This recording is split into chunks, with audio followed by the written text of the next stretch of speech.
Hey guys, thanks for watching. Thanks for listening. This is your host Thomas Tyree from On the Hot Podcast. Today, this will be episode 70 for you guys. This will be a solo episode just for your host only.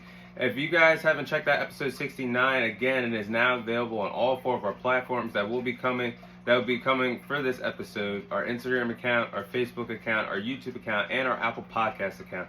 So go ahead and check out episode 69 if you guys haven't watched it or listened to it yet. But today, this is episode 70. We're going to get right into it. So a few weeks ago, after the second week of after week 2 was officially in the books, me and the guys discussed our top 3 teams in the AFC. Fast forward 2 weeks later, after the week 4 week is in the books for the NFL, I will be discussing the top 3 teams in the NFC Conference. So let's go ahead and dive into that. This one's kind of tricky. The NFC, in my opinion, is wide open right now. It's kind of harder to predict who's going to come out of the AFC. A lot of you guys could say the Kansas City Chiefs, the Buffalo Bills, or your favorite that are currently in the AFC. Right now, anybody has a legit chance to come out of the NFC Conference and play in the Super Bowl this year. But right now, my top 3 teams in the conference after 4 weeks, the first 4 weeks of the NFL season. At 3, I have my Dallas Cowboys. Now, going back a few weeks ago when we lost that Sunday night game, our opener at home against the Tampa Bay Buccaneers, Tom Brady and company, when we looked ferocious that game, lost that game 19-3, was the only team week 1 did not score a touchdown in the National Football League. I said, and when Dak Prescott got hurt late in the fourth quarter of that game, it looked like our season could have been in jeopardy when they announced the injury. But I said in the segment, we are down, but we are not out. And I still stand by that, and I'm glad that we are currently 3-1 despite the fact playing with a backup quarterback in Cooper Rush at the moment. So Dak Prescott's injury, I'm just so happy that we are sitting here at 3-1. But they won 3 games in a row. When you look at the teams that they play, they're pretty good teams, minus the Washington Commanders. You're talking about the game week 2 where they played at home against the Cincinnati Bengals, the reigning defending AFC champions, the team that represented the AFC in the Super Bowl last year. They got that win in week 2. Fast forward, you play a hectic game week 3 Monday night in New York, playing at MetLife Stadium against the 3-1 New York Giants, who I said are pretenders, but looking pretty good. I still believe they are contenders, because that was still a big win on the road. And then last week, dominating and demolishing the Washington Commanders at home, winning that game 25-10. The Dallas Cowboys have won 3 games in a row. They're playing good, conservative offense without Dak Prescott. I think Cooper Rush is absolutely excelled as a backup quarterback, playing like he could start for a few teams in the National Football League right now. He's looking pretty good in that Dallas Cowboys offense. Kellen Moore actually deserves a lot of praise for stepping up and calling the plays for him in the absence of Dak Prescott, his quarterback 1. I'll talk about those 2 in a few moments for the next segment. But the running game for Dallas has been effective. Absolutely playing with a banged-up offensive line, the offensive line that's not as talented as it once was for the last 3, 4, 5, 6, 7 years in Dallas. This offensive line is actually the worst that we've had in nearly the last 10 years. So they're looking pretty effective running the ball with Ezekiel Elliott and Tony Pollard in the backfield. Defense is playing absolutely spectacular. Obviously a top 10, now a top 5 defense, I will say. I put them as the 3rd best defense in the National Football League right now. One of 2 defenses in the National Football League that has not allowed 20 points or more in the National Football League. The Cowboys being one of those defenses, the San Francisco 49ers defense being the other. So the defense is playing absolutely spectacular. They're 2nd in the league in sacks, and they're only allowing 15 points per game. This is a Dallas Cowboys team. Defense can line up against any offensive juggernaut in the NFL right now, and they're my 3rd best team in the league. 2nd best team in the NFC, or I should say in the NFC, minus that, and not in the league. But 2nd best team in the NFC, I'm going to go with the Green Bay Packers. It's not pretty, but they're playing good football throughout the first 4 weeks of the season. You look at another team that got dismantled their first game, week 1 against the Minnesota Vikings on the road. They got absolutely dismantled. The offense looked lost. Aaron Rodgers was not in sync with his receivers. Fast forward 3 weeks later, in my opinion, they're the 2nd best team in the NFC, destroying Justin Fields and the Chicago Bears on Sunday Night Football, giving Tom Brady and the Tampa Bay Buccaneers hectic looks and frustrating him on the road in Tampa, getting that week 3 win. And then you look at it week 4, despite playing Brian Hoyer and Bailey Zappi, rookie quarterback from Western Kentucky. The Green Bay Packers defense looks absolutely spectacular throughout the for the last 3 weeks, I should say, minus that week 1 loss. Offense is kind of shaky.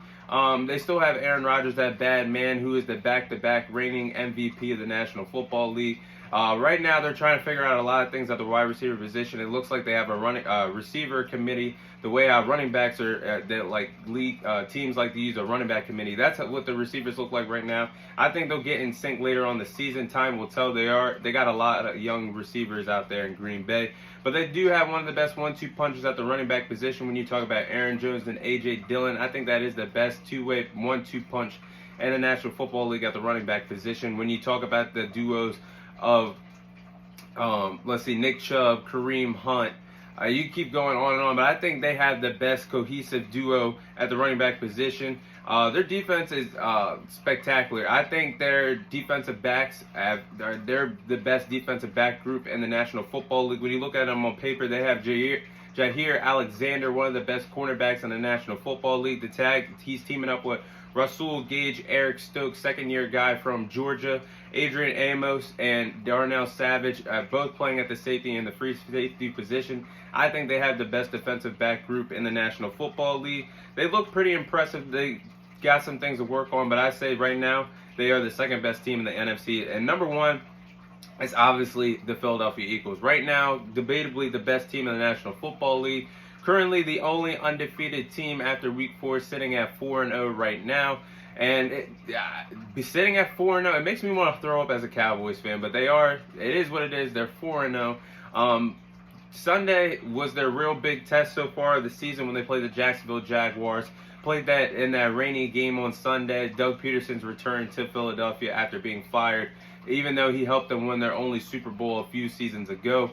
Came back in that game. Jalen Hurts and company found themselves down 14-0 early in that game. They bounced back and had a huge second half to put the exclamation point on the Jacksonville Jaguars to extend their record to 4-0. This team is the absolute complete package right now throughout the entire National Football League, whether it's the NFC or AFC Conference. Offense is impressive.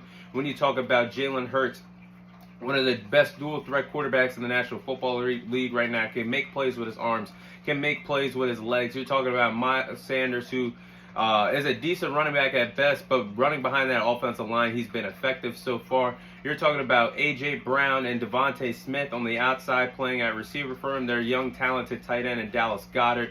They have one of the best offensive lines in football, if not the best offensive line in football. They run the ball effectively better than anybody else, and their offense is scoring 28 points per game. The offensive line blocks tremendously well when they run the ball. They're averaging 165 rushing yards per game. That's absolutely spectacular.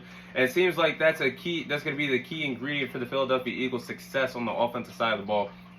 You set up the run, the setup for the RPO plays for Jalen Hurts, the play action plays, the deep passes down the field, because they're a run-first team. When you have the running game going, they're going to be absolutely unstoppable to beat. And it makes me sick to my stomach that they're the best team in the National Football League right now, 4-0. But let's switch sides. I just praised their offense, but their defense is pretty good as well. Great defensive line to go with a great defensive back unit. You're talking about all the defensive changes they made during the NFL offseason, all the key acquisitions that they made. You have Brandon Graham, that's still their veteran guy who's been there for a long time. Fletcher Cox, who they actually released in the beginning of free agency, brought him back on a cheaper deal. He's still out there on the defensive line making plays. Jordan Davis, their rookie defensive lineman from Georgia, makes impact every time he's on the defensive line, every time he steps foot on the field. You have Hassan Reddick, the veteran guy. You have James Bradbury, who they acquired at the New York Giants, cut him. He's tag teaming out there with big-time Darius Slay out there at the quarterback position. This team has everything that you would want. They're great on offense. They're great on defense. Their quarterback is making improvements. The Philadelphia Eagles are the best team in the NFC. But remember what I said about Jalen Hurts. It's not about how you start. It's about how you finish. And I'm waiting to see how he's going to do when he plays a good defense. Now, they play the Arizona Cardinals Week 5 this week. So, Cardinals, not a good defensive team. But Week 6, we shall see what happens when they play that Sunday night game against the Dallas Cowboys, where Jalen Hurts will get his true test against a good defense. But again, not going to get too ahead of myself into the future. My top 3 teams in the NFC right now: 3, the Dallas Cowboys; 2, the Green Bay Packers; and 1, the Philadelphia Eagles. Oh.